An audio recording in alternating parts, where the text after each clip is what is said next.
Hello everyone, स्वागत है आप सभी का मैं एग्जाम यूट्यूब चैनल पर। तो आज की वीडियो में हम करने वाले हैं फिजिक्स के टॉप 25 क्वेश्चन। तो हमने एक सीरीज स्टार्ट कर रखी है जिसमें हम हर एक सीरीज में जो है 25 क्वेश्चन करेंगे टॉप। इससे पहले एक वीडियो आ चुकी है आपकी फिजिक्स केमिस्ट्री एंड बायो की, आपने नहीं देखी तो आप जरूर देखिएगा, प्लेलिस्ट आपको अलग से बनी हुई मिल जाएगी। तो स्टार्ट करते हैं। चैनल को सब्सक्राइब नहीं किया तो ज़रूर कर ले, और पहली बार देख रहे हैं तो वीडियो को लाइक ज़रूर कीजिए और शेयर ज़रूर कीजिए। तो पहला क्वेश्चन है, the laws of electrolysis was proposed by. ठीक है, इलेक्ट्रोलिसिस के नियम किसके द्वारा प्रस्तावित किए गए थे? तो ये किसके द्वारा किए गए थे? Michael Faraday. माइकल फैराडे ने, आपका इंपॉर्टेंट क्वेश्चन है, जितने भी आपके लॉज हैं ये पूछे जाते हैं तो सभी के सभी हम एग्जाम जो हमारी सीरीज चल रही है उसमें हम डिस्कस करते रहेंगे। तो लॉज ऑफ इलेक्ट्रोलिसिस किसने दिया था? Michael Faraday. अगला है लाइट ट्रेवल्स इन। जो आपकी लाइट है वो कैसे ट्रेवल करती है? लाइट क्या है? एक फॉर्म ऑफ एनर्जी होती है। ठीक है, ये हमेशा किस में ट्रेवल करती है? स्ट्रेट लाइन में ट्रेवल करती है हमेशा। तो लाइट से रिलेटेड आपके जो और क्वेश्चन पूछे जाते हैं, क्या पूछे जाते हैं कि सूर्य से पृथ्वी पर पहुंचने के लिए कितना समय लेती है? तो आपको याद रखना 8 मिनट 19 सेकेंड। उसके बाद आपसे पूछा जाता है स्पीड ऑफ लाइट कितनी है? 3 × 10⁸ मीटर पर सेकेंड। ठीक है, और आपकी ये कैसी है? लाइट ट्रांसवर्स वेव है। तो ये सभी के सभी पॉइंट आपको याद रखने हैं लाइट से रिलेटेड। अगला है, what is used as coolant agent, what is used as cooling agent in most of the world's commercial nuclear power plant है।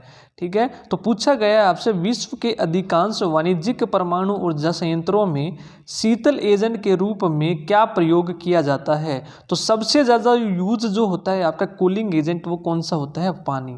ठीक है, सबसे ज़्यादा यूज होता है न्यूक्लियर वाटर में पानी। यदि हम बात करें, यहाँ पर बात हुई है न्यूक्लियर आपकी न्यूक्लियर रिएक्टर की। ठीक है, किसकी बात हुई है? न्यूक्लियर पावर प्लांट में जो हम न्यूक्लियर रिएक्टर यूज करते हैं उसके अंदर जो फ्यूल हम यूज करते हैं वो आपको याद रखना है यूरेनियम 235। इसके साथ साथ आपका इससे रिलेटेड एक और क्वेश्चन पूछा जाता है, जो आपके मॉडरेटर होते हैं, मंदक होते हैं, वो आप कौन से यूज करते हैं? तो ग्रेफाइट और हैवी वाटर। ग्रेफाइट और हैवी वाटर हम यूज करते हैं, जिसका फॉर्मूला है D2O। इसका फॉर्मूला भी आपका पूछा जाता है, हैवी वाटर का जो फॉर्मूला है वो क्या है? D2O। इसके साथ साथ आपकी एक कैडमियम रोड्स के बारे में भी पूछा जाता है, किस चीज़ की बनी होती है? ठीक है, कंट्रोल करने के लिए, तो वो होती है आपकी बोरोन स्टील की और कैडमियम की। ठीक है, कैडमियम की और बोरोन स्टील की। तो ये पॉइंट आपको सभी के सभी याद रखने हैं, एग्जाम में ये क्वेश्चन पूछे जाते हैं। नेक्स्ट है नेचर ऑफ साउंड वेव। जो साउंड वेव है उसका नेचर कैसा है? ध्वनि तरंग की जो प्रकृति है वो कैसी है? तो ये कौन सी है? अनुथेरिया यानी कि लॉन्गिट्यूडिनल वेव्स हैं। तो आपको ध्यान रखना, जो साउंड है टेम्परेचर के अकॉर्डिंग जो है ये चेंज होती रहती है। ठीक है, टेम्परेचर के, यदि हम 1 डिग्री सेल्सियस टेम्परेचर बढ़ाएंगे तो जो हमारी जो साउंड की जो स्पीड है वो कितनी बढ़ेगी? 0.61 मीटर पर सेकेंड। इंपॉर्टेंट क्वेश्चन है जो सभी के सभी आपके एग्जाम में पूछे जाते हैं, सभी के सभी हम डिस्कस करेंगे। ठीक है, ये पॉइंट आपको याद रखने हैं। वीडियो को लाइक जरूर करते रहिए, चैनल को सब्सक्राइब नहीं किया तो सब्सक्राइब जरूर कर ले। नेक्स्ट है 1 फर्मी इज इक्वल टू। जो 1 फर्मी है आपका एग्जाम में पूछा गया था अभी हाल फिलहाल के एग्जाम्स में, जो 1 फर्मी है किसके बराबर होता है? 10⁻15 मीटर। नेक्स्ट है, how many basic SI units are there. कितनी बुनियादी एसआई इकाइयां हैं? तो जितनी भी बुनियादी इकाइयां हैं वो कितनी हैं? आपकी 7 हैं। तो बात करते हैं हम 7 कौन कौन सी हैं। कई बार एग्जाम में देख के पूछ लिया जाता है कि कौन सी एसआई आपकी है बुनियादी, नहीं है कौन सी है। तो देखेंगे 7 कौन कौन सी है। पहली है लेंथ, दूसरी है मास जिसको हम एम से डिनोट करते हैं, फिर आपकी है टाइम T, उसके बाद है इलेक्ट्रिक करंट। ठीक है, इलेक्ट्रिक करंट। उसके बाद जो 5वीं है वो टेम्परेचर है, तापमान है। उसके बाद जो 6ठी है वो है ल्यूमिनस इंटेंसिटी। ठीक है, ल्यूमिनस इंटेंसिटी। उसके बाद जो 7वीं है अमाउंट ऑफ सब्सटेंस। तो ये 7 की 7 हैं, आपको याद रखनी है। 7 हैं हमारी जो बेसिक इकाइयां हैं। इसके साथ साथ सप्लीमेंट्री भी होती है हमारी 2। ठीक है, प्लेन और सॉलिड एंगल, ये 2 भी आपको याद रखनी है। अगला है, what is the principal on which transformer works. तो ट्रांसफॉर्मर किस सिद्धांत पर कार्य करता है? जो ट्रांसफॉर्मर होता है, ट्रांसफॉर्मर वो किस सिद्धांत पर कार्य करता है? वो करता है म्यूचुअल इंडक्शन। ठीक है, वेरी इंपॉर्टेंट है ये क्वेश्चन भी आपका। तो सभी के सभी वो क्वेश्चन है जो आपके एग्जाम में पूछे जाते हैं, म्यूचुअल इंडक्शन पे काम करता है ट्रांसफॉर्मर। अगला है, distance between earth and sun is termed as. पृथ्वी और सूर्य के बीच की दूरी को कहा जाता है कि किस इकाई में हम मापते हैं, तो एस्ट्रोनॉमिकल यूनिट यानी कि एक खगोलीय इकाई। हम बात करिए किसके बराबर होती है, तो ये होती है एक एस्ट्रोनॉमिकल यूनिट आपकी 1.5 गुना में 10 की पावर 10 मीटर के बराबर होती है। ये भी आपकी एग्जाम में पूछी जाती है, तो याद रखना है आपको। नेक्स्ट है potential energy of your body is minimum when you, जो पोटेंशियल एनर्जी होती है वो क्या होती है, मिनिमम होती है, कब होती है।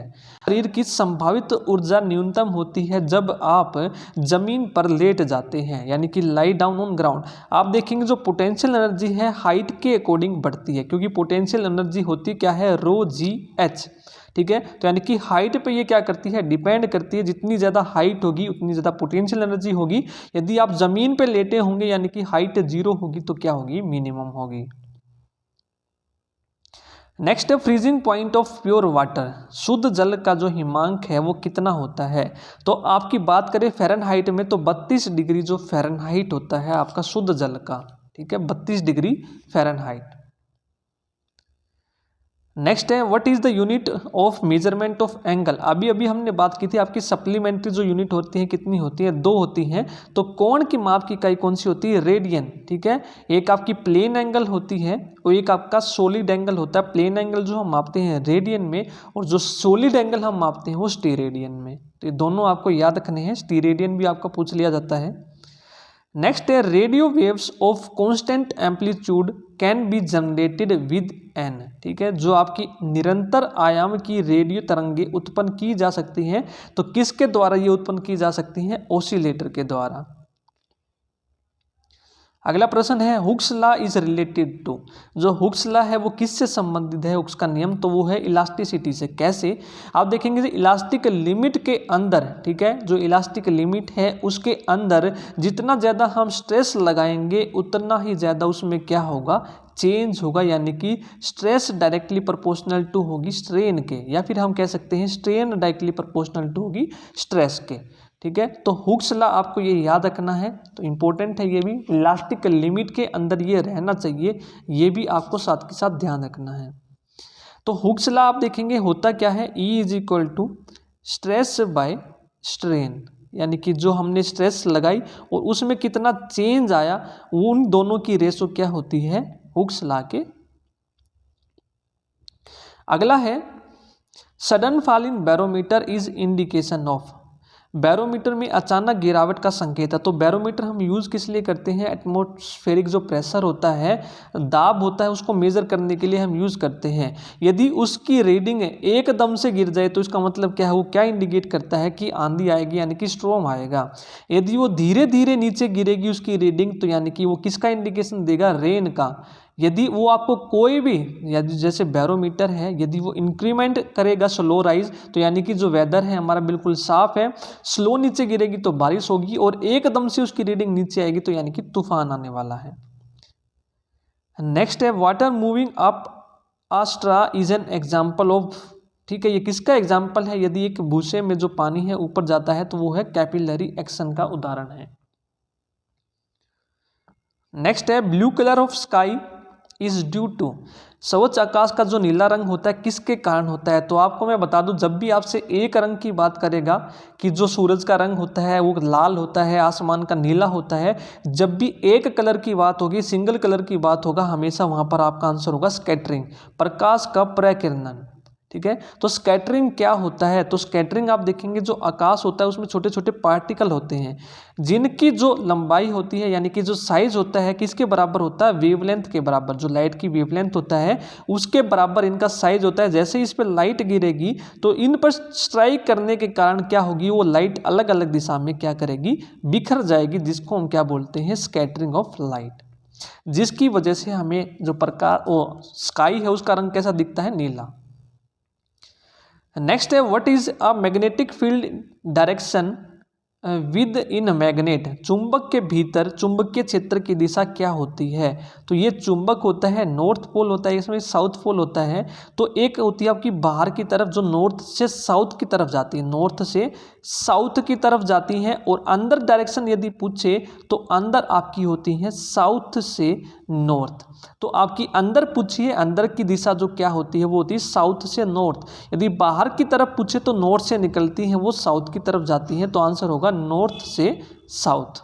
दोनों आपको याद रखना है कि अंदर पूछिए कि बाहर।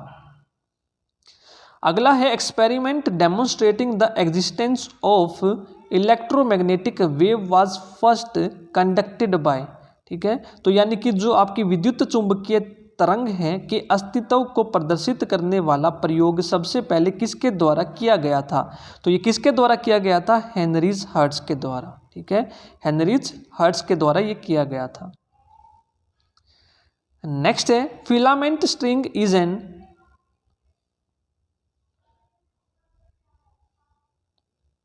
एक मिनट रुकिएगा।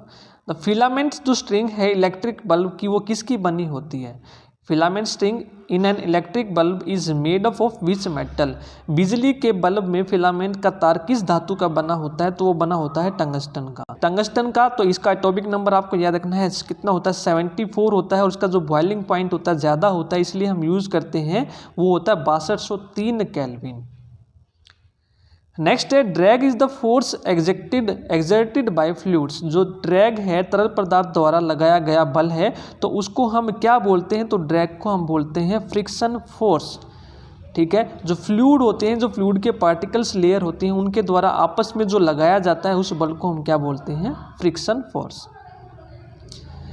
अगला प्रश्न है the hydraulic brake used in an automobiles is direct application of. Automobiles में प्रयुक्त हाइड्रोलिक जो ब्रेक है का प्रत्यक्ष अनुप्रयोग है किसका? वो है पास्कल लॉ का। तो पास्कल लॉ बोलता क्या है? पास्कल लॉ का मतलब क्या होता? मान लीजिए फ्लूइड है आपका, यदि हम एक जगह पर प्रेशर लगाते हैं तो वो इक्वली ट्रांसमिट होता है पूरे फ्लूइड में। ठीक है, इक्वली क्या होगा? वो ट्रांसमिट होगा एक जगह से दूसरी जगह पे। तो जो पास्कल लॉ का नियम है इसको हम यूज करते हैं हाइड्रोलिक ब्रेक में और हाइड्रोलिक लिफ्ट में। आगे चलते हैं। Next the image found by convex lens in simple microscope. एक साधारण सूक्ष्मदर्शी में उत्तल लेंस द्वारा बनाया जाने वाला जो प्रतिबिंब होता है वो कैसा होता है? तो वो होता है वर्चुअल और इरेक्ट, यानी कि आभासी और सीधा। नेक्स्ट है what kind of mirror is used in motor vehicle near the driving seats. यानी कि मतलब क्या है इसका? चालक की सीट के पास मोटर वाहनों में किस प्रकार के दर्पण का उपयोग किया जाता है? कहने का मतलब ये पूछ रहा है कि जो आप साइड मिरर यूज़ करते हैं देखने के लिए पीछे का, तो उसमें कौन सा मिरर आप यूज़ करते हैं? तो होता है कन्वेक्स मिरर। ठीक है, स्ट्रीट लैंप में भी, और आपका जो ये होता है कन्वेक्स मिरर मोटर व्हीकल के जो प्रीवियस जो रियर जो डायरेक्शन है आप देखने के लिए किसका यूज़ करते हैं? कन्वेक्स मिरर का। नेक्स्ट है dash and dash are present in nucleus of an atom. Dash और डैश एक परमाणु के नाभिक में मौजूद होते हैं। तो जो नाभिक होता है, न्यूक्लियस होता है, उसमें क्या क्या प्रेजेंट होते हैं? प्रोटॉन और न्यूट्रॉन। इसके बाहर जो ट्रैवल करते हैं इलेक्ट्रॉन जो है चक्कर लगाते हैं, तो इसको हम क्या बोलते हैं? न्यूक्लियस बोलते हैं, जिसमें प्रोटॉन और न्यूट्रॉन होते हैं। और इसकी खोज किसने की थी? वो की थी रदरफोर्ड ने। ये भी पूछा जाता है एग्जाम में, याद रखना है आपको। अगला प्रश्न है the size of atomic nucleus is an order of. परमाणु नाभिक का जो आकार है किस क्रम का होता है? तो जो एटॉमिक न्यूक्लियस है मीटर में आपको याद रखना है, वो होता है 10⁻⁻15 मीटर। एटॉमिक न्यूक्लियस का जो साइज होता है 10⁻15। तो ये थे आज के 25 क्वेश्चन। वीडियो पसंद आई तो लाइक जरूर कीजिए, और इसी तरह की सीरीज देखने के लिए चैनल को जरूर सब्सक्राइब कर लें। आज की वीडियो में इतना ही, धन्यवाद।